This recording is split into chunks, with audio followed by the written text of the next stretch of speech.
Hydraulx has been around for about 4 years. Prior to that, it was a company known as Pixel Envy. Started off as essentially just a few guys in an apartment, steadily grown from there, from 8 to 100 people. I like to think of Hydraulx as kind of like a CG special ops, because we're small and we're agile and nimble and adaptive to different projects. One of our hallmark films that really boosted us into the larger feature film market was doing an enormous amount of work on The Day After Tomorrow.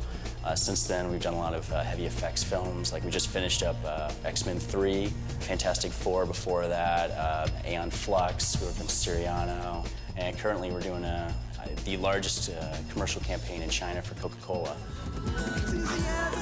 At Hydraulx, we primarily use Maya just because it's definitely the most flexible 3D package that accommodates what we do.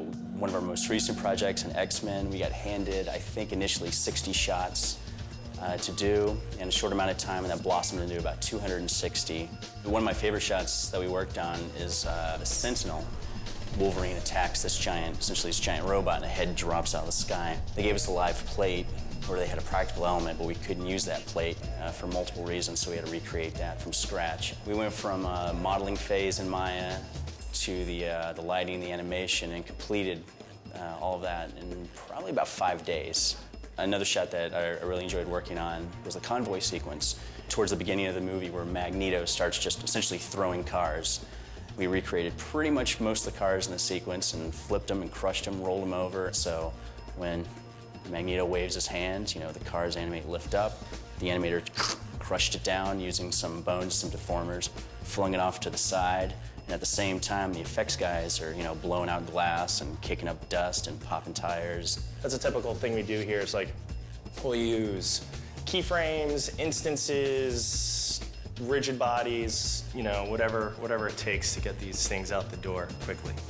They rendered out multiple passes for us. So they gave us a beauty pass, they gave us a lighting pass, ambient occlusion passes, reflection passes, specular passes, effects passes such as dirt, debris flying around. So they gave us a plethora of passes that we then, on the Inferno side, could mix and match and blend and create the proper lighting situation for the scene that we're trying to composite into.